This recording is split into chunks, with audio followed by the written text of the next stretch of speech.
This book's been on my reading list for a long while now, and I finally had some extra time on a flight recently, so I finally decided to read this, and it's jam-packed with tons of insight, just like I thought. Now, it is a quick read. It only took me a couple hours on a flight, but it's full of wisdom on tapping into your masculine energy and making an impact in the world around you. So the author of this book, David Deida, is all about helping men and women grow spiritually and sexually, okay?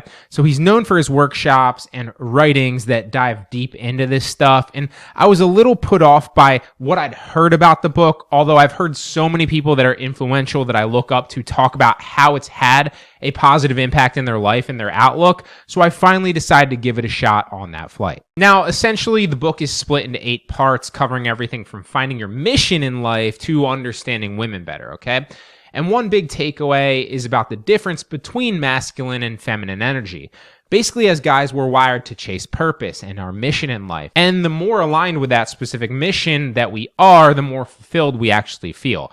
But for women, it's more about feeling loved, feeling supported, and feeling appreciated, or at least feminine energy is versus masculine energy. And I actually think that that's super true based on my anecdotal experience just in life and relationships with myself and what I see in the world around me, which is very eye-opening and reassuring to say the least. Now, another thing that he talks about is facing your fears head on as a man. He says that our fears are there to push us to grow and to become better versions of ourselves. So instead of running away from them, we should look to confront that challenge head on, and then it will essentially disappear. And I could not agree more with that. Now, when it comes to relationships, Deida is all about polarity, the masculine versus the feminine, and the tension between those two energies. He says what really sparks attraction between partners is to embrace your masculinity and let women embrace their femininity, obviously, if you're a man versus a woman, right? Now, overall, it's a solid read. It really makes you think about how you show up in the world and in your relationships.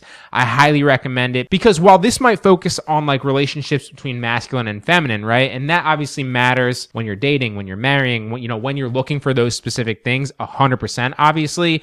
It also matters in business, in life in general, and pretty much everything that you do because life, business, everything is relationships, okay? So this isn't just a book on dating or like attracting women. It's a book on really understanding social dynamics and how to show up based on who you are and what to do in the world around you, right? Again, recommend it. Great read.